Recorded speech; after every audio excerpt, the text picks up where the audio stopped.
Hello दोस्तों, विद्या वाहिनी classes में आपका स्वागत है। आज हम दोस्तों क्लास 10th रासायनिक अभिक्रिया एवं समीकरण का दूसरा लेक्चर लेकर आए हैं, केमिस्ट्री का। ठीक ना, दूसरा लेक्चर देखते हैं। अगर पहला लेक्चर आप नहीं देखे हैं तो जाके देखिए।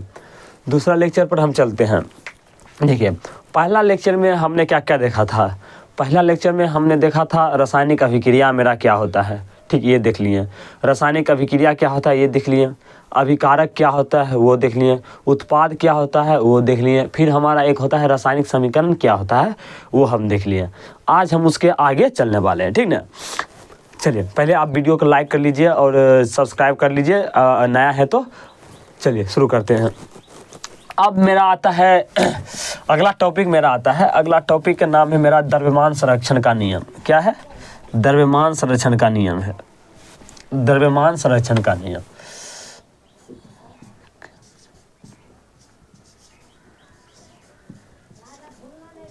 द्रव्यमान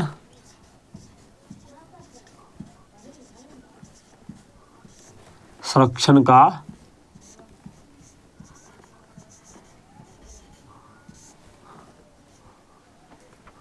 द्रव्यमान संरक्षण का नियम।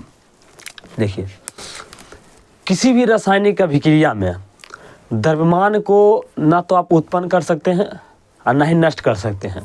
अर्थात मेरा कहने का मतलब ये है, जब कोई भी रासायनिक अभिक्रिया होता है तो उसमें जो भाग लेता है अर्थात अभिकारक, उसका टोटल द्रव्यमान आप जोड़ दीजिए और अभिक्रिया के पश्चात जो उत्पाद का निर्माण होता है उसका टोटल द्रव्यमान आप जोड़ दीजिए, तो दोनों का अभिकारक का द्रव्यमान का योग और प्रतिफल अर्थात अथवा उत्पाद का द्रव्यमान का योग बराबर रहता है। ठीक ना, मतलब जितना द्रव्यमान का अभिकारक उसमें भाग लेगा उतना ही द्रव्यमान का प्रतिफल बनेगा। मतलब 1% भी, मतलब एक द्रव्यमान भी इधर उधर नहीं हो सकता है। अर्थात द्रव्यमान को ना तो आप क्या कर सकते हैं, उत्पन्न कर सकते हैं ज़्यादा, और ना ही उसको नष्ट ना ही कम कर सकते हैं। ठीक ना, मतलब जितना द्रव्यमान का अभिकारक उसमें भाग लेगा उतना ही द्रव्यमान का प्रतिफल का निर्माण होगा। यही हमारा कहलाता है द्रव्यमान संरक्षण का नियम। समझ लेंगे। पहले हम डेफिनेशन लिख लेते हैं, जिसके बाद आपको हम एग्जाम्पल से समझा देंगे। आप आराम से डेफिनेशन लिखते चलिए।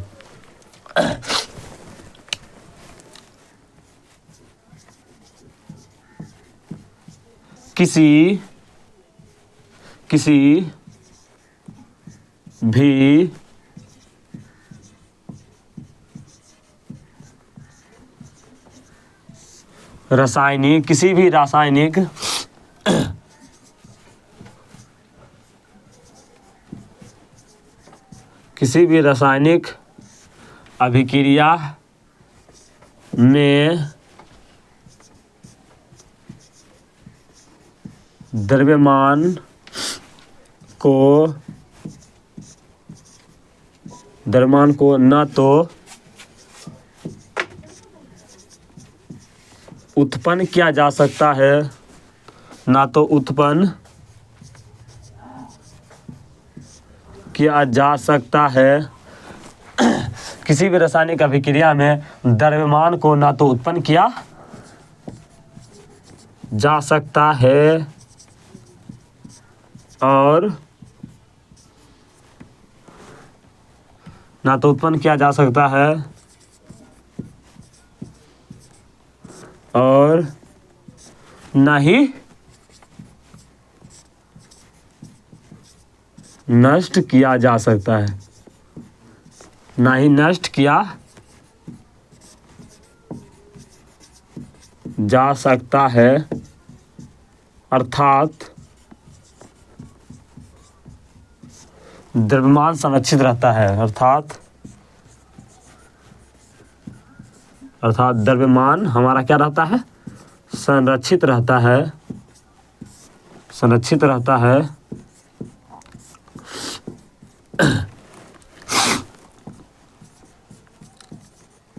द्रव्यमान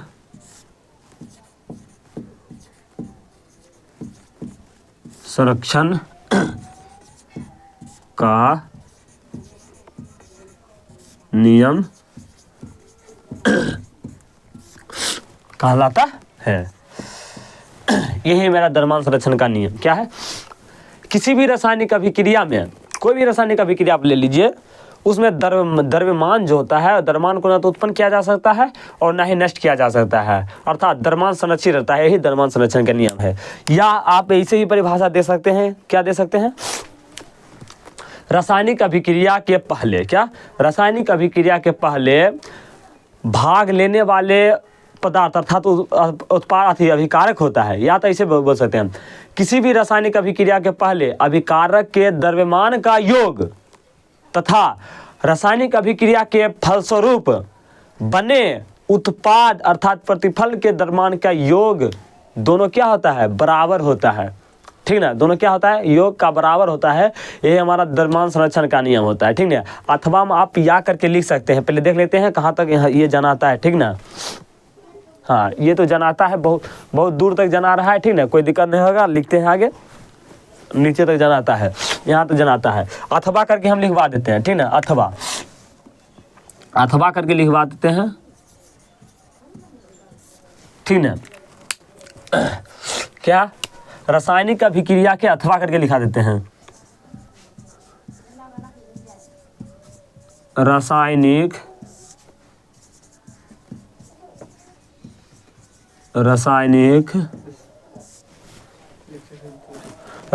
अभिक्रिया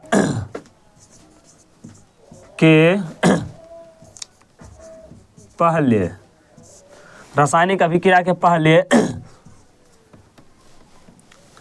रासायनिक अभिक्रिया के पहले अभिकारक का द्रव्यमान का योग, अभिकारक के द्रव्यमान का योग तथा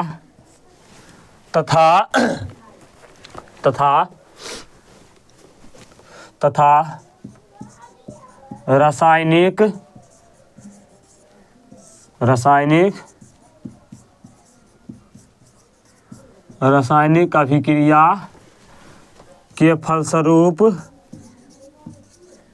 के फलस्वरूप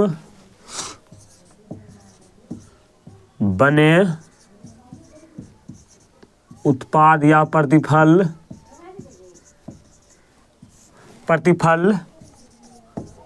के द्रव्यमान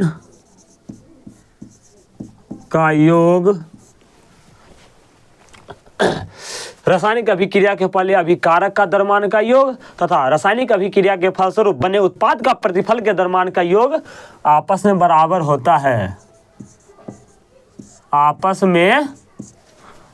में बराबर होता है, द्रव्यमान संरक्षण का नियम कहलाता है। द्रव्यमान संरक्षण का नियम कहलाता है। क्या कहलाता है, द्रव्यमान संरक्षण का नियम कहलाता है। यही मेरा क्या था, द्रव्यमान संरक्षण का नियम। ये मेरा सेकेंड परिभाषा है।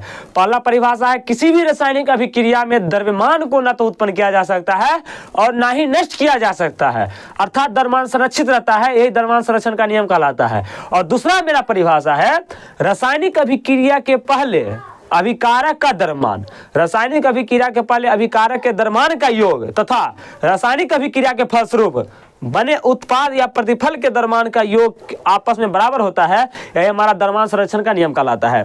क्या बात समझ रहे हैं ना, मतलब कि जितना द्रव्यमान का अभिकारक उसमें भाग ले रहा है उतना ही द्रव्यमान का प्रतिफल या उत्पाद का निर्माण होगा। मतलब 1% भी द्रव्यमान का इधर नहीं घटेगा ना ही बढ़ेगा। ठीक ना, नहीं घटेगा ना ही बढ़ेगा, वही हमारा कहलाएगा द्रव्यमान संरक्षण का नियम। ठीक ना, हम अब चलते हैं, इसका हम दे देते हैं एग्जाम्पल। ठीक ना, पहले देखते हैं जना रहा है ना। हाँ चलिए, एक एग्जाम्पल तो हो जाएगा। जैसे मान लीजिए एग्जाम्पल, जैसे हम एग्जाम्पल में दे रहे हैं, जैसे लिख लीजिए, जैसे मेरा देखिए कोई अभिक्रिया हुआ, तो क्या अभिक्रिया है मेरा, मान लीजिए यहाँ पर मेरा है Ca है। ठीक, यहाँ पर मेरा क्या है CO3 है। कैल्शियम प्लस कार्बोनेट, क्या है, कैल्शियम प्लस कार्बोनेट। अब बताइए, अब ये रासायनिक अभिक्रिया इसको करवाइए, ये सब बताए हुए हैं पिछला वीडियो में। तो रासायनिक अभिक्रिया पहले इसको करवाइए, पहले रासायनिक अभिक्रिया करने से पहले इसका संयोजकता लिखिए। इसका संयोजकता +2 होता है, इसका -2 होता है, ठीक, कितना होता है, इसका +2 इसका -2। आप संयोजकता का आदान प्रदान कीजिए, इसका संयोजकता आ जाएगा यहाँ, इसका संयोजकता यहाँ आ गया 2 और इसका संयोजकता आ गया यहाँ पर 2, ठीक। अब 2 से दोनों देखिए कट रहा है, कट रहा है तो काट दीजिए, कट रहा है तो काट दीजिए, नहीं कट रहा है तो नहीं काटिए। देखिए 2 से दोनों कट रहा है, क्या, 2 से 2 एकम 2 2 एकम 2 एकम 2। अब ये एक यहाँ पर चलाएगा और ये एक यहाँ पर चलाएगा, ठीक। ये अब हुआ ना, आप देखिए पूरा मेरा CA क्या है, एगो, तो CA एगो दे दिए, CO3 क्या है, एक है, तो CO3 एक दे दिए, ठीक ना, ये हो गया। अब हम नीचे वाला मिटा देते हैं, ठीक ना, नीचे वाला मिटा देते हैं, ठीक, नीचे वाला क्या करते हैं, मिटा देते हैं, ठीक ना, ये तो समझा दिए हम आपको। आप देखिए जना रहा है ना, नीचे जना रहा है। अब द्रव्यमान हम सबका लिखते हैं, ठीक। देखिए रासायनिक अभिक्रिया में भाग कौन लिया, तो CA कैल्शियम लिया भाग और कार्बोनेट CO3 भाग लिया। रासायनिक अभिक्रिया में कौन कौन भाग लिया, CA माने कैल्शियम भाग लिया और CO3 भाग लिया। इस दोनों का द्रव्यमान का आप जोड़िए, बीच में दो जोड़ है, कैल्शियम का द्रव्यमान प्लस CO3 का द्रव्यमान, कैल्शियम का द्रव्यमान प्लस CO3 का द्रव्यमान, दोनों को जोड़िए और जोड़ने के बाद प्रतिफल में आइए, कैल्शियम का द्रव्यमान लिखिए और CO3 का द्रव्यमान लिखिए, ठीक ना, ये सबका द्रव्यमान के जोड़िए आप। जोड़ने के बाद अगर बराबर आता है तब मेरा द्रव्यमान संरक्षण का नियम का ये पालन करेगा, ठीक ना, तब ये मेरा द्रव्यमान संरक्षण का होगा, क्या एग्जाम्पल हो जाएगा। वही तो बोलता है भाई, द्रव्यमान संरक्षण का नियम क्या बोलता है, रासायनिक अभिक्रिया में भाग लेने वाले अभिकारक का द्रव्यमान तथा रासायनिक अभिक्रिया के फलस्वरूप बने उत्पाद का द्रव्यमान का योग आपस में बराबर होनी चाहिए। यही हमारा क्या कहलाता है, रासायनिक, ये क्या कहलाता है, द्रव्यमान संरक्षण का नियम कहलाता है। मतलब द्रव्यमान संरक्षण का नियम का मतलब यह है, द्रव्यमान को आप ना तो उत्पन्न कर सकते हैं किसी भी रासायनिक अभिक्रिया में और ना ही आप क्या कर सकते हैं, नष्ट कर सकते हैं। मतलब जितना भी क्रिया में द्रव्यमान भाग लेगा अभिकारक के रूप में, उतना ही उत्पाद के रूप में बनेगा द्रव्यमान, ठीक ना। तो वही हमारा कहलाता है द्रव्यमान संरक्षण का नियम। अब चलिए हम कैल्शियम का द्रव्यमान, कैल्शियम का द्रव्यमान 40 होता है, कितना होता है, 40, यहाँ पर हम लिख दिए हैं, आपको कम से कम उतना याद कर लेना, ठीक ना। कैल्शियम का द्रव्यमान कितना होता है, 40 होता है। अब द्रव्यमान लिखते हैं, कैल्शियम का द्रव्यमान कितना होता है, 40, ठीक। अब यहाँ पर देखिए 40 लिख दिया। अब C माने कार्बन, अलग अलग, CO3 का नहीं होता है द्रव्यमान, C का कितना होता है, 12, C कितना होता है, 12, ठीक, C का 12 होता है, C का 12 प्लस ऑक्सीजन का कितना होता है, ऑक्सीजन का 16 होता है। ऑक्सीजन देख लीजिए, ऑक्सीजन कितना होता है, 16, ऑक्सीजन का 16, ठीक। कई गो ऑक्सीजन है, 3 गो ऑक्सीजन है, 3 गो ऑक्सीजन है, 3 गो ऑक्सीजन दे दिए, ठीक। अब यहाँ पर देखिए कैल्शियम CA क्या है मेरा, 1 है, और कैल्शियम का कितना होता है, परमाणु द्रव्यमान 40 होता है, 40 दे दिए, जना रहा है ना भाई साहब, जना रहा है, ठीक। कैल्शियम कितना है, 40, ठीक, प्लस जैसे आगे जा रहे हैं प्लस, चलिए कार्बन यहाँ पर है, CO मैंने कोबाल्ट नहीं लेना है, अलग अलग का लेना है। C मैंने कार्बन कितना है, तो कार्बन की मेरा 12 है, कितना है, 12 है, ठीक, प्लस ऑक्सीजन कितना होता है, 16 तो 16, कई गो ऑक्सीजन है, 3 गो, तो 16 गुने 3, ठीक। आप चलिए यहाँ पर नीचे नहीं जाना, आपको नीचे नहीं जाना सकता है, हम आगे चलते हैं, ठीक। यहाँ पर चलते हैं, देखिए यहाँ देखिए 40 है ना, 40 और 12, 40 12 कितना होता है, 40 12 हो जाता है मेरा 52 और 16 48, ये कितना होता है, 48 लिखते हैं, यहाँ पर लिख देते हैं हम 40 प्लस 12 प्लस 48 बराबर 40 प्लस 12 प्लस 48, ठीक ना, 40 प्लस 12 प्लस 48, जना रहा है ना, 40 प्लस 12 प्लस 48, ठीक। अब इधर जोड़िए 48 12 कितना होता है, 60, और 60 40 100 बराबर 100 बराबर 100। यही हमारा क्या कहलाता है, द्रव्यमान संरक्षण का नियम। क्या कहलाता है, द्रव्यमान संरक्षण का नियम। हो गया, क्या हुआ, मतलब कि जो भी भाग लिया क्या मेरा अभिकारक के रूप में, जो भी यहाँ पर यौगिक यानी पदार्थ भाग लिया, और उसके बाद जो हमारा बना, दोनों को जब द्रव्यमान हम क्या बराबर कर दिए, ठीक ना। मतलब अभिकारक का जो द्रव्यमान का योग था, ठीक, वो प्रतिफल के द्रव्यमान के योग के बराबर हो गया। मतलब इधर भी 100 इधर भी 100, ठीक ना। ये मेरा पहला एग्जाम्पल हो गया। एक एग्जाम्पल हम और ऊपर दे देते हैं, हम कहाँ दे देते हैं, हम ऊपर दे देते हैं, ठीक ना। ऊपर आप देख लीजिएगा, ऊपर आप देख लीजिएगा, ठीक ना, ऊपर आपको देख लेना है, ठीक, हो रहा है सूट, हाँ हो रहा है। चलिए ऊपर देख लेते हैं। मान लीजिए एक मेरा और ले लेते हैं, क्या, जैसे CA ले लेते हैं और CH ले लिए हैं। अब मैं ले लेता हूँ CaO प्लस CO2, ठीक, ये कितना होता है, जब CaO CO2 मिलता है बनता है CaCO3, ठीक ठीक। अब देखिए कैल्शियम, कैल्शियम है ना, ये देखिए ये दोनों मेरा अभिकारक हुआ, कौन क्या हुआ, ये दोनों अभिकारक, क्या हुआ, ये दोनों मेरा अभिकारक हुआ, क्या हुआ दोस्त, अभिकारक हुआ, ठीक। और जब ये दोनों मिला तो हमारा ये CaCO3 कैल्शियम कार्बोनेट बना, ये मेरा उत्पाद बना, क्या उत्पाद, क्या बना, उत्पाद। मतलब इसका द्रव्यमान टोटल जोड़ दीजिए, इसका द्रव्यमान और इसका द्रव्यमान दोनों बराबर आना चाहिए, ये हमारा द्रव्यमान संरक्षण का नियम होता है, ठीक ना। कैल्शियम कितना होता है 40, ठीक, ऑक्सीजन का 16 प्लस कार्बन का 12, ऑक्सीजन का 16, 16 गुने 2, 2 ऑक्सीजन है बराबर, कैल्शियम का 40, ठीक, कार्बन के 12, ऑक्सीजन का 16, ऑक्सीजन क्या है 3 गो, 16 48, तो 40 प्लस 16, 40 प्लस 16 प्लस 12 प्लस 16 दूनी 32 बराबर 40 प्लस 12 प्लस 16 48, ठीक। जोड़िए 40 16 कितना होगा 56, 56 और 12 कितना होगा 56 और 12 मेरा हो जाएगा 68, 68 32 कितना होगा 100 बराबर, इधर देखिए 48 12 60 60 60 60 40 100, देखिए बराबर हो गया। इधर वाला द्रव्यमान मतलब अभिकारक का द्रव्यमान और प्रतिफल का द्रव्यमान आपस में बराबर हुआ, यही हमारा द्रव्यमान संरक्षण का नियम है। यही तो बोलता है किसी भी रासायनिक अभिक्रिया में द्रव्यमान को ना तो उत्पन्न कर सकते हैं और ना ही नष्ट कर सकते हैं, अर्थात द्रव्यमान संरक्षित रहता है, द्रव्यमान संरक्षण का नियम कहलाता है। अर्थात अथवा रासायनिक अभिक्रिया के पहले, ये देखिए रासायनिक अभिक्रिया है, रासायनिक अभिक्रिया है, रासायनिक अभिक्रिया के पहले अभिकारक का द्रव्यमान, ये अभिकारक का द्रव्यमान, अभिकारक का द्रव्यमान, ठीक ना, रासायनिक अभिक्रिया के पहले अभिकारक का द्रव्यमान का योग, अभिकारक के द्रव्यमान का योग रासायनिक अभिक्रिया के फलस्वरूप, रासायनिक अभिक्रिया के फलस्वरूप बने उत्पाद का द्रव्यमान का योग आपस में बराबर होता है, यही हमारा द्रव्यमान संरक्षण का नियम कहलाता है। यही क्या कहलाता है, द्रव्यमान संरक्षण का नियम कहलाता है। क्या दोस्तों, यही हमारा द्रव्यमान संरक्षण का नियम कहलाता है। चलिए हम आगे चलते हैं, आगे टॉपिक पर चलते हैं, इसको हम मिटा देते हैं, ठीक ना, इसको हम क्या करते हैं मिटा देते हैं, ठीक। अगला टॉपिक पर हम चलते हैं, पहले आप इसको एक बार स्क्रीनशॉट ले लीजिए, हम साइड हो जाते हैं, स्क्रीनशॉट ले लिए हैं। चलिए इसको हम सबको मिटा देते हैं, ठीक।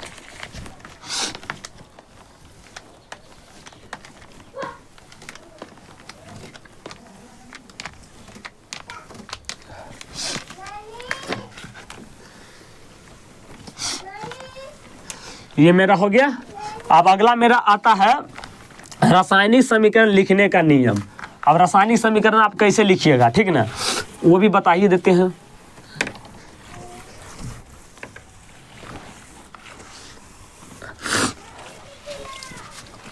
अब मेरा अगला टॉपिक आता है रासायनिक समीकरण लिखने का नियम।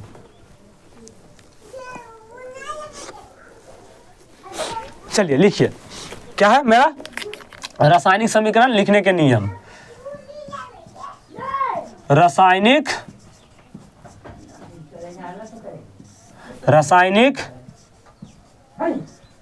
समीकरण, रासायनिक समीकरण लिखने का नियम, रासायनिक समीकरण लिखने का नियम मेरा क्या होने वाला है, देखिए रासायनिक समीकरण मैं जैसे मान लीजिए आप मेरा रासायनिक समीकरण कोई पहले रासायनिक अभिक्रिया करवाइए, मान देखिए क्या है, जैसे H2 करवाइए प्लस Cl2 करवाइए, ठीक। जब ये बनेगा तो ये मेरा बनता है 2HCl, ये सब बता दिए हैं इसीलिए हम अभी जल्दी लिख देते हैं, ठीक। 2HCl बन जाता है। देखिए ये मेरा क्या हुआ, अभिकारक हुआ, अभिकारक में ये दोनों भाग लिया, ये क्या किया, अभिकारक दोनों भाग लिया, ये मेरा क्या कहलाएगा, अभिकारक कहलाएगा। क्या कहलाएगा, ये मेरा अभिकारक कहलाएगा, ठीक। इसके बाद रासायनिक अभिक्रिया ये हुआ, ठीक, ये रासायनिक अभिक्रिया चिन्ह है हमारा, ये बनेगा उत्पाद यानी कि प्रतिफल बनेगा। क्या बनाएगा, प्रतिफल यानी कि उत्पाद बनेगा, ठीक ना, उत्पाद या प्रतिफल बना। मतलब क्या हुआ, देखिए अभिकारक में जो भाग लिया, ठीक, हाइड्रोजन और क्लोरीन, हाइड्रोजन और क्लोरीन जो लिया ये भाग लिया, और इसके पश्चात मेरा क्या हुआ, हमारा उत्पाद या प्रतिफल का निर्माण हुआ। अब यहाँ पर मेरा कहने का मतलब है, अब इसको तो ऐसे भी लिखा जा सकता था ना, hydrogen hydrogen hydrogen hydrogen plus chlorine, hydrogen plus chlorine हमारा बना दिया हाइड्रोक्लोरिक अम्ल या हाइड्रोजन क्लोराइड।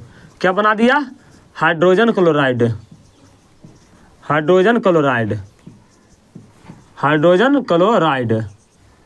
क्या बनाया, हाइड्रोजन क्लोराइड। आप बताइए इस फॉर्म में अगर असलियत तो यही फॉर्म है, लेकिन नहीं, इसको इस फॉर्म में लिखा गया है, इसको क्या इस फॉर्म में लिखा गया है, तो कौन सा फॉर्म सही है, तो मेरा ये सा जो फॉर्म लिखा हुआ है ये सही है। क्यों सही है, देखिए दोस्तों, यही तो है केमिस्ट्री में अगर इस तरह आप रिएक्शन देखिएगा तो कहीं पर नहीं मिलेगा, लेकिन इसी का जो इसमें भाग लिया, जो यहाँ पर रासायनिक अभिक्रिया हो रहा है, इसी को संकेत या सूत्र के रूप में लिखा जाता है। किसके रूप में, संकेत या सूत्र के रूप में। तो वही हमको बारीकी से लिखना है, जो अभिकारक में जो पहले हो रहा है उसको लिखना है, फिर जो उत्पाद के रूप में बन रहा है उसको, उसके बारे में लिखना है। क्या लिखना है, पहला नियम क्या होगा, अभिक्रिया के अभिकारकों को, क्या अभिक्रिया के अभिकारक ही है, ठीक ना, अभिक्रिया के अभिकारकों को संकेत या सूत्रों के रूप में, संकेत या सूत्रों के रूप में, इधर देखिए, इधर बाईं ओर है, इधर क्या है, बाईं ओर, बाईं है ना इधर क्या है, दाईं है, इधर क्या है, दाईं है, क्या है, दाईं है, ठीक, इधर क्या है, दाईं है, इधर क्या है, दाईं है। क्या अभिक्रिया के अभिकारकों को, ये अभिकारक है और ये हमारा क्या है, उत्पाद या प्रतिफल है, तो इसको क्या किए हम, संकेत या सूत्र के रूप में लिखें, और किधर लिखें, बाईं तरफ लिखें, किधर लिखें, बाईं तरफ। अभिक्रिया के अभिकारकों को संकेत या सूत्रों के रूप में बाईं तरफ लिखना है, ठीक। अभिक्रिया के उत्पाद को दाईं तरफ क्या, किसी संकेत या सूत्रों के सहायता से लिखना है। यही सबको क्या करना है, यही हमको लिखना है, ठीक ना। पहले देख लेते हैं, आपको पूरा जना रहा है ना, चलिए जना रहा है, थोड़ा सा इसको हम मिटा देते हैं, मिटाने के बाद हम आपको आगे बताएंगे, ठीक ना। यहां से मिटा देते हैं, कम से कम इतना मिटा देते हैं।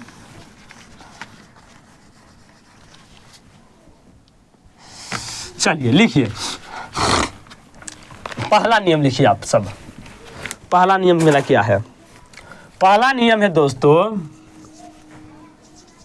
अभिक्रिया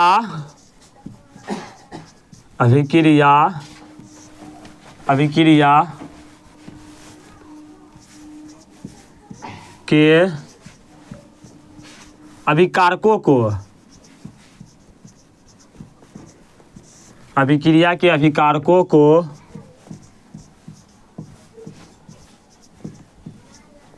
संकेत या सूत्रों की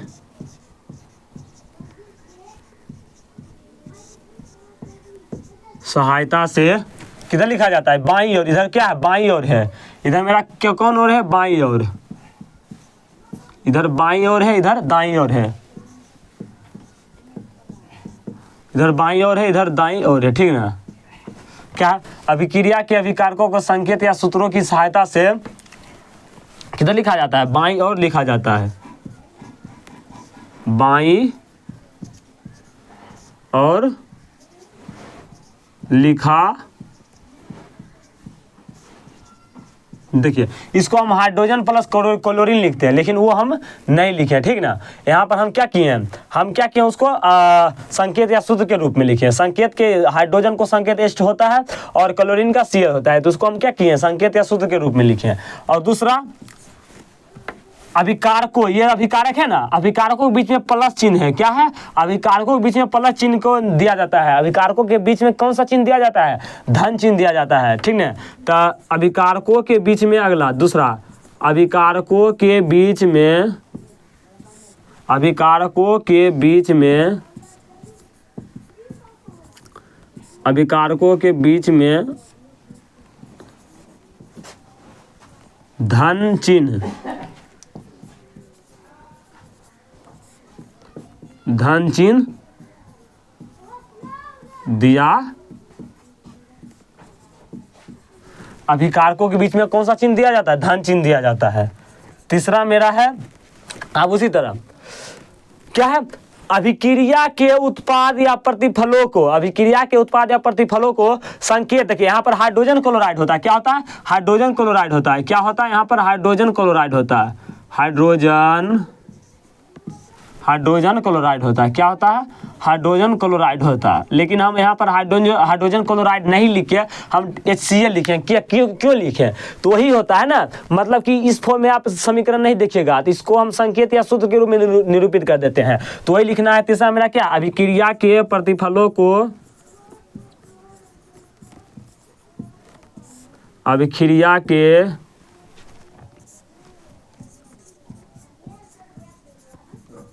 प्रतिफलों या उत्पादों, प्रतिफलों को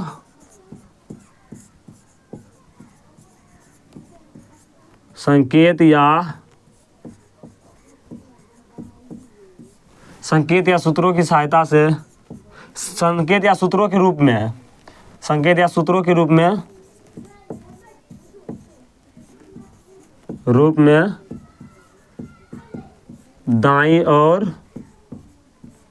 दाईं ओर लिखा जाता है, दाईं ओर लिखा जाता है। ठीक, ये हो गया।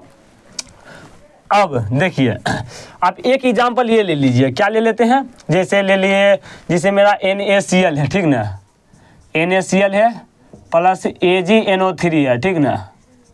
जब ये अभिक्रिया किया तो पहले यहाँ अभी समझ लीजिए, NaNO3 के साथ आ जाता है,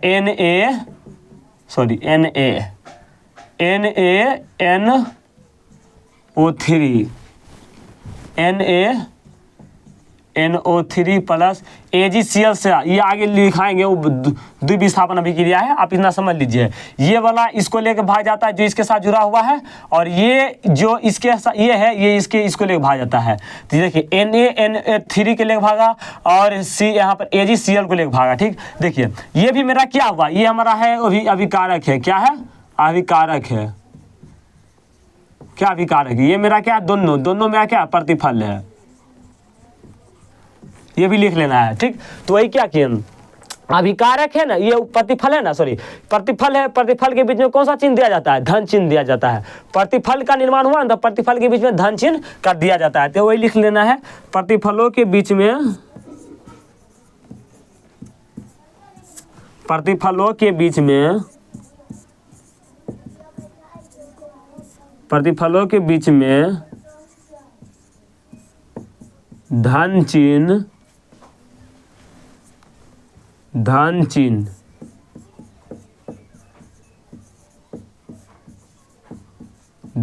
दिया जाता है, धन चिन्ह दिया जाता है। आप बताइए, ये अभिकारक है और ये भी प्रतिफल है, ठीक है, क्या है, ये अभिकारक है, ये प्रतिफल है, ये अभिकारक है, ये उत्पाद या प्रतिफल है, तो इसके बीच में एक तीर का, एरो का निशान दिया जाता है, तो ये भी लिख देना है 5वां नंबर पर, क्या, अभिकारक, अभिकारक और उत्पाद या प्रतिफल,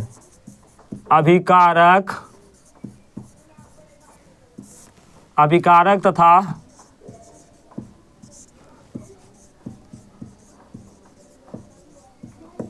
प्रतिफलों के बीच में, प्रतिफलों के बीच में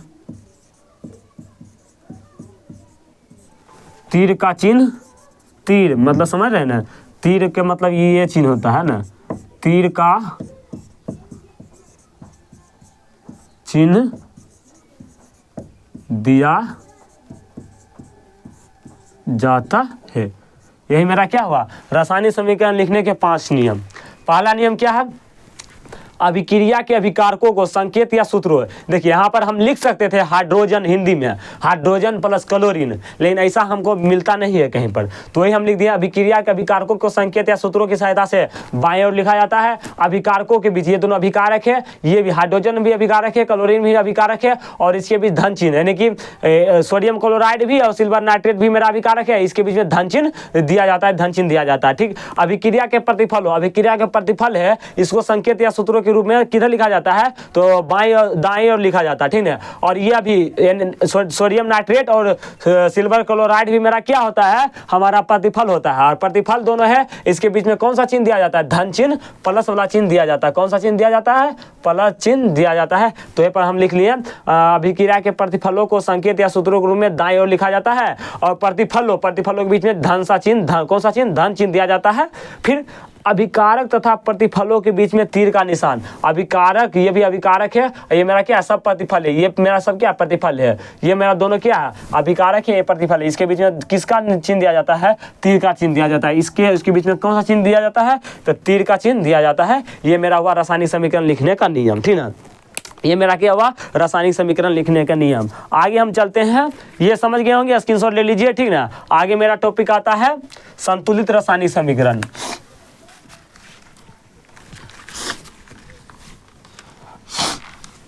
चलिए अगला टॉपिक पर चलते हैं, मजा आने वाला अगला टॉपिक।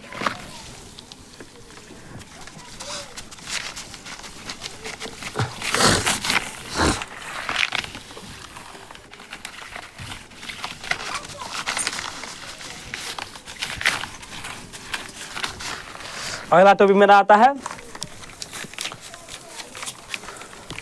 चलिए अगला टॉपिक आप लिखिए, संतुलित रासायनिक समीकरण क्या है। क्या, संतुलित रासायनिक समीकरण।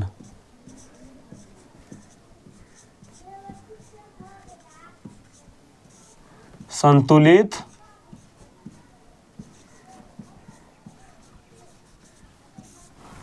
रासायनिक समीकरण।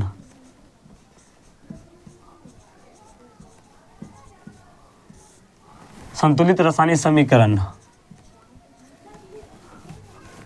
संतुलित रासायनिक समीकरण चलते क्या है, देखिए। अब संतुलित मतलब सीधी सी आप जान है, संतुलित मतलब कि आप एक लप्पर मारे तो हम भी एक लप्पर मारेंगे। ऐसा बात नहीं आप एक लप्पर मारेंगे तो हम छोड़ देंगे, नहीं। इधर से एक लप्पर दिए तो इधर से भी एक लप्पर, ठीक ना। इधर से 2 लप्पर, इधर से 2 लप्पर, मतलब बराबर, ठीक ना। इधर 10 किलो जैसे तराजू है, इधर 10 किलो रख दीजिए तो ये नीचे आ जाएगा। फिर इधर भी 10 किलो रख दीजिए, फिर दोनों बराबर में आ जाएगा। इधर 20 किलो रखिए, ये नीचे आ जाएगा। इधर भी 20 किलो रखिए, दोनों बराबर में आ जाएगा। मतलब इधर भी 20 किलो रखिए, इधर भी 20 किलो रखिए, दोनों बराबर ही रहेगा। मतलब कि जो इधर आप लप्पर भी एक लप्पर मार रहे हैं, इधर से भी एक लप्पर मार रहे हैं, दोनों बराबर मारिए, ठीक ना। वही हमारा रासायनिक ये संतुलित रासायनिक समीकरण होता है। मतलब अब हम इसको हम केमिस्ट्री की भाषा में बोलते हैं, वो तो हो गया गाँव के भाषा में, देहाती भाषा में। अब मेरा चलता है किसके भाषा में चलते हैं, हम चलते हैं अब मेरा केमिस्ट्री की भाषा में क्या कहता है। तो केमिस्ट्री भाषा में हम आपको समझा देते हैं। जैसे मान लीजिए कोई अभिक्रिया हुआ, क्या, जैसे मान लीजिए मेरा मैग्नीशियम वाला है, मैग्नीशियम है एक, ठीक, और एक मेरा है ऑक्सीजन, ठीक। देखिए जो भी गैस से होते हैं, ये ऑक्सीजन क्या है, गैस है। अक्रिय गैस छोड़ के, कौन सा, helium, neon, argon, xenon, radon, krypton छोड़ के बाकी भी जो भी गैस आता है वो दो के फॉर्म में आता है। किसके फॉर्म में, 2 के फॉर्म में आता है। मतलब कि जैसे क्लोरीन गैस है Cl2 लिखिएगा, ऑक्सीजन गैस है O2 लिखिएगा, ठीक है। ये सब गैस है, इसको नाइट्रोजन है तो N2 लिखिएगा, ठीक है। ये सब क्या है, अक्रिय गैस नहीं है, ठीक है। अक्रिय गैस क्या है, ये अक्रिय गैस नहीं है, अक्रिय गैस नहीं है, ठीक है। ये अक्रिय गैस नहीं है, ये किसके फॉर्म में, 2 के फॉर्म में रहता है, 2 फॉर्म में रहता है, ठीक है। इसीलिए यहाँ पर 2 लिख देते हैं हम, ठीक है। इसीलिए और कहीं नहीं आप देखिएगा 2, ऑक्सीजन में देखिएगा, क्लोरीन में देखिएगा, ऑक्सीजन, नाइट्रोजन में देखिएगा, बस इतना में आप देखिएगा 2 लिखा हुआ, ठीक ना। जो भी गैसेज है, ठीक ना, ये मेरा गैस है इसीलिए 2 के फॉर्म में, ठीक ना। आप मानिए ये अभिक्रिया हुआ, देखिए इसका संयोजकता कितना होता है, +2 होता है, इसका कितना होता है, -2 होता है। इसका आया इधर संयोजकता 2 था, 2 आया, इधर 2 है तो 2 इधर आ जाएगा। 2 से काटिए, 2 एकम 2, 2 एकम 2, 1 यहाँ आ गया, 1 यहाँ आ गया। Mg मेरा क्या है, Mg 1 है। ऑक्सीजन ऐसे कर दीजिए, पहले ऑक्सीजन, ये नहीं जैसे लिख देना है, ऐसे तो लिखने नहीं है, ऐसे नहीं लिखाता है, ठीक है। ऑक्सीजन O दे दिए, ठीक है, MgO। अब ऑक्सीजन मेरा यहाँ क्या है, 2 है, O2 है तो 2, यहाँ पर 2 लगा दीजिए, ऑक्सीजन क्या हो गया, 2 हो गया। संतुलित यही होता है। आप संतुलित कीजिए, आप संतुलित कीजिए, ठीक ना, आप संतुलित कीजिए, ठीक ना। क्या होता है देखिए, संतुलित एक बार और बताते हैं। देखिए इधर क्या है, वो क्या है, ऑक्सीजन 2 गो, इधर ऑक्सीजन क्या है, 2 1 1 है, तो यहाँ पर 2 लगा दीजिए तो ऑक्सीजन क्या हो गया, 2 गो हो गया, मैग्नीशियम क्या हो गया, 2 गो हो गया, यहाँ पर मैग्नीशियम क्या है, 1 1 है, तो इधर भी 2 लगा दीजिए तो मैग्नीशियम भी 2 गो हो गया, इधर भी मैग्नीशियम 2 हो गया, आगे 2 लगा हुआ है, इसका मतलब ये मैग्नीशियम भी 2 गो है, मैग्नीशियम भी क्या है, 2 गो, और ऑक्सीजन भी क्या है, 2 गो है, ठीक ना, ऐसे समझिए, ठीक ना। इसके आगे मैग्नीशियम ऑक्साइड के आगे है मेरा 2, इसका मतलब है मैग्नीशियम भी 2 है और ऑक्सीजन भी कितना है, 2 है, इधर था ये मैग्नीशियम, इधर 2 लगा दिए, ऑक्सीजन इधर 2 है, ये था, मतलब ये हो गया मेरा संतुलित रासायनिक समीकरण। क्या हुआ, संतुलित रासायनिक समीकरण। मतलब किसी भी रासायनिक अभिक्रिया में, क्या, किसी भी रासायनिक अभिक्रिया में अभिकारक, क्या, अभिकारक, अभिकारक और प्रतिफल, अभिकारक और प्रतिफल दोनों ओर, किसी भी रासायनिक अभिक्रिया में अभिकारक और प्रतिफल, ये क्या है मेरा, दोनों, ये मेरा क्या है, दोनों अभिकारक है, क्या है, अभिकारक है, अभिकारक है, ये मेरा क्या प्रतिफल है या उत्पाद है, क्या है, प्रतिफल है या उत्पाद है। तो ये किसी भी रासायनिक अभिक्रिया में अभिकारक तथा प्रतिफल दोनों ओर, प्रत्येक तत्वों के दोनों ओर, प्रत्येक तत्वों की परमाणु संख्या क्या होनी चाहिए, बराबर होनी चाहिए, दोनों ओर प्रत्येक तत्वों की परमाणु संख्या क्या होनी चाहिए, बराबर होनी चाहिए। मतलब इधर भी मैग्नीशियम है, ठीक, तो मैग्नीशियम की परमाणु संख्या कितना है, 2 है, इधर भी मैग्नीशियम है, इधर मैग्नीशियम क्या है, 2 है, ऑक्सीजन यहाँ पर कितना है, 2 है, यहाँ भी ऑक्सीजन क्या है, 2 गो है, तो यही मेरा होता है क्या, संतुलित रासायनिक समीकरण। क्या होता है, संतुलित रासायनिक समीकरण। तो संतुलित रासायनिक समीकरण की हम परिभाषा देख लेते हैं, क्या है, वैसा रासायनिक समीकरण, वैसा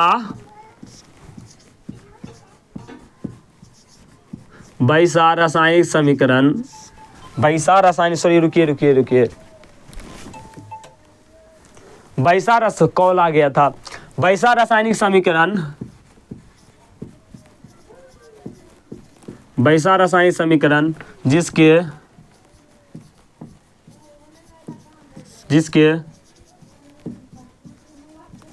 अभिकारक और प्रतिफल, अभिकारक और प्रतिफल, अभिकारक ये हुआ, प्रतिफल ये हुआ, अभिकारक और प्रतिफल दोनों और प्रत्येक तत्वों की परमाणुओं की संख्या समान होती है, दोनों ओर प्रत्येक तत्वों की परमाणुओं की संख्या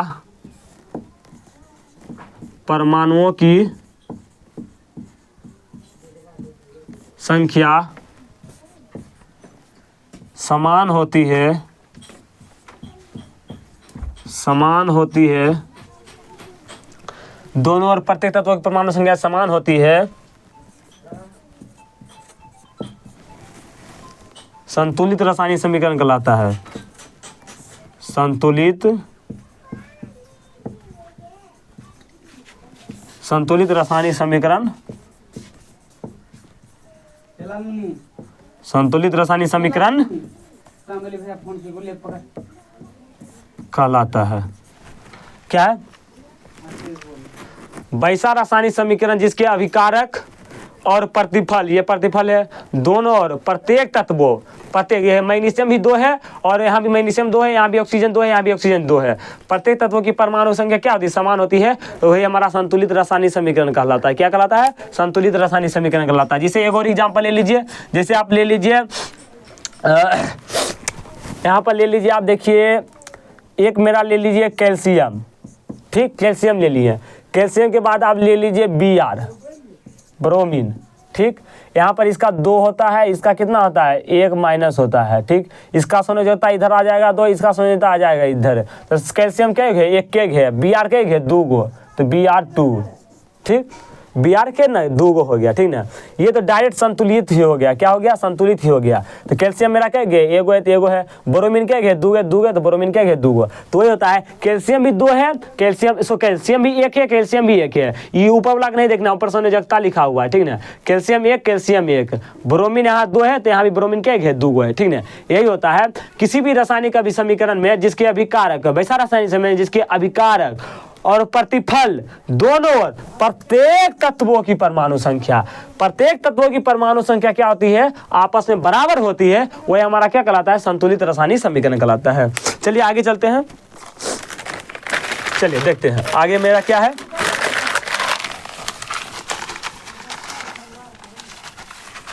अगला मेरा टॉपिक आता है क्या, अगला मेरा देखिए टॉपिक क्या है,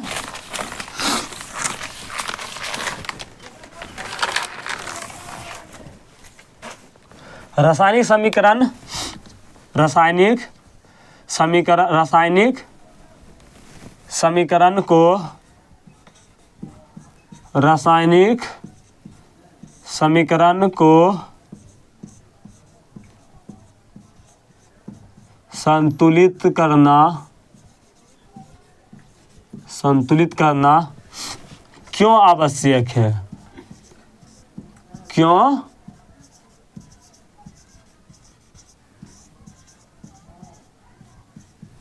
ये मेरा अगला पॉइंट। देखिए पहले लिख लिए, रासायनिक समीकरण को संतुलित करना क्यों आवश्यक है। देखिए द्रव्यमान संरक्षण नियम को पालन करने के लिए, द्रव्यमान संरक्षण बताए थे ना, द्रव्यमान संरक्षण का नियम को पालन कर, द्रव्यमान संरक्षण के नियम को, द्रव्यमान संरक्षण के नियम को, द्रव्यमान संरक्षण के नियम को पालन करने के लिए, पालन करने के लिए रासायनिक समीकरण को, रासायनिक समीकरण को, रासायनिक समीकरण को संतुलित करना, रासायनिक समीकरण को संतुलित करना, संतुलित करना आवश्यक होता है, आवश्यक